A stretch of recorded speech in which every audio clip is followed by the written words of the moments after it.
Hi everyone, Ben here. So I go out to eat quite often and I try a lot of new Asian fusion restaurants that's out there in the Bay Area. And one of the interesting items that I've started seeing popping up on menus is what's known as rice congee, or as I call it, Jook, in the Chinese word for it. And that's basically a rice soup that's basically rice that's been boiled down to a nice creamy texture, and then that's it. That's pretty much all you need to do. But what I find interesting about seeing this item on the menu is that they're serving it as an entree, charging between $12 to $16, when this is one of the most basic breakfast items that a lot of Asian people have in the morning.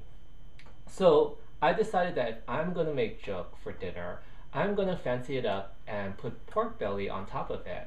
So here I have this pork belly that's been marinated overnight, and then now I'm ready to cook it. So I'm going to roast it in the oven at a very low degree at 275, and just put it in the roasting pan, and then we're going to get this great pork belly, tender pork belly that's going to be perfect for my Jook in a couple of hours. Here's my pork belly that I just pulled out from the oven after probably about 3 hours of slow cooking. Now I'm just going to let it cool to room temperature. Then I'm going to wrap it in plastic wrap and then put it in the refrigerator until it's ready to be served. Okay, so it's the next day. Last night we worked on our pork belly and it's right now in the refrigerator firming up. So now we're going to finish our recipe by working on the base, which is the Jook. So to do that, we're basically going to boil down some rice until it has that nice creamy texture. So of course we need the rice. We're going to start with 1 cup of sushi grade rice. When you use the sushi grade rice, that gives you the better creamy texture for your Jook. And then we're going to use 2 cups of broth, and that's going to be our starting ingredient, because when we start to cook the rice over 1 or 2 hours, it's really gonna burn down the broth. So we're gonna slowly add the broth as we cook. It's really a guesstimate on how much you're gonna use. Other ingredients that I put on my Jook, these are white peanuts, dried peanuts that you buy. This is the package I get it in the Chinatown stores. And I just soaked it a little bit just to get it started. But what I like about having the peanuts in the Jook is just that extra texture. It's another option item. These are the 1,000-year-old eggs, or what they call peidan, and you can get these at the Asian stores as well. You really don't get an idea of what it's like until you actually crack it open, so I'll show you that later. Okay, so I'm just gonna make my Jook in this regular pot, and I put in about a tablespoon of oil just to sort of moisten the bottom of the pot. And then I have it over medium-high heat. So we start by toasting our rice. So I throw in the 1 cup of rice. And basically toasting the rice is similar to what you do with risotto. Is you want to sort of get the sort of active ingredients started in the rice to sort of make it creamier. I'm going to season it a little bit at this beginning stage. I'm going to put a teaspoon of ground white pepper. And then a pinch of salt. So we're seasoning our rice and toasting it. And it's only probably toasting it for just about a minute.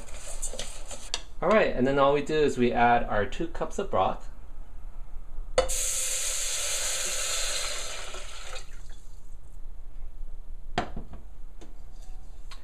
So this is the beginning of the cooking process. It's probably going to take about an hour and a half to get it to that right texture. But that's the thing about making Jook, is you just have to monitor it. You can't really go away and leave it alone.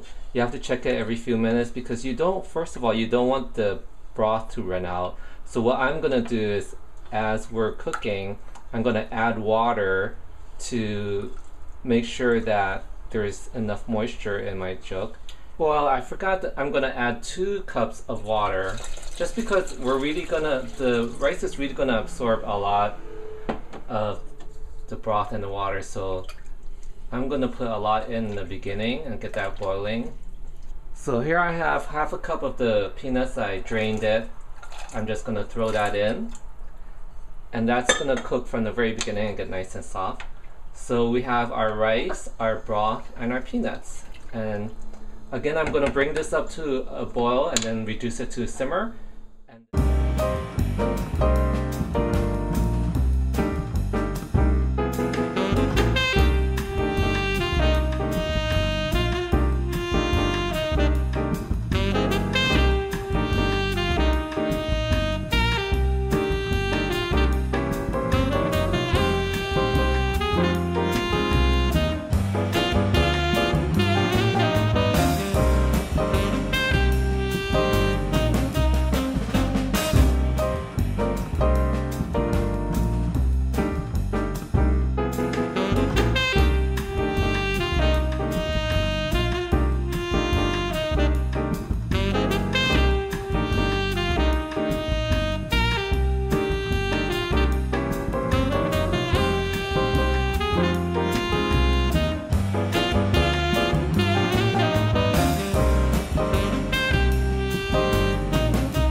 Stretch of finishing my jook with pork belly. So I'm all done with the jook. I forgot I needed to add the peidan or the preserved eggs, or the 1,000-year-old eggs.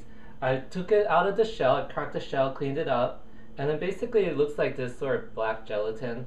And I just sort of cut it into small pieces, sort of like bite-sized pieces. Now here's the pork belly that I had cooked last night. I had wrapped it up in plastic wrap very tightly and then refrigerated it. So mix it a little firm up because it's been in the refrigerator. That's going to make it easier for me to slice it. So I'm going to slice a few of the pork belly that I'm going to use to top my jook, and I'm just going to warm it up in a pan and then put a miso glaze in it to sort of give that something extra.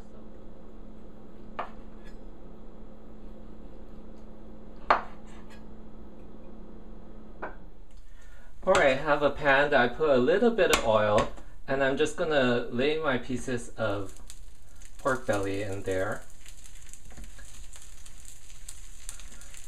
It has some fat on it too, so that's going to render out and kind of help cook as well. All I'm doing is trying to get sort of a nice crispy edge on one side. Now I get my miso glaze, and I'm just going to add a little bit to just sort of coat the pork belly. I'm not going to put the whole thing, I'm just going to save it for the other pork belly that I have. So just put a little bit.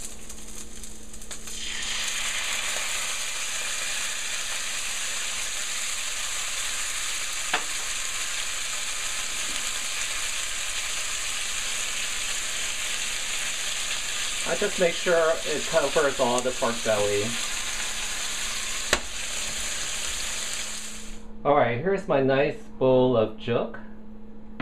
Has some of the preserved eggs in there. And then now I'm just going to layer on the pork belly that I had cooked on.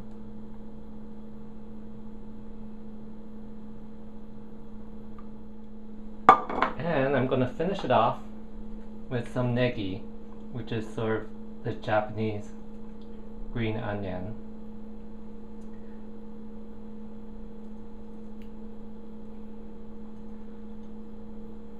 So now this is a dish that is ready for dinner.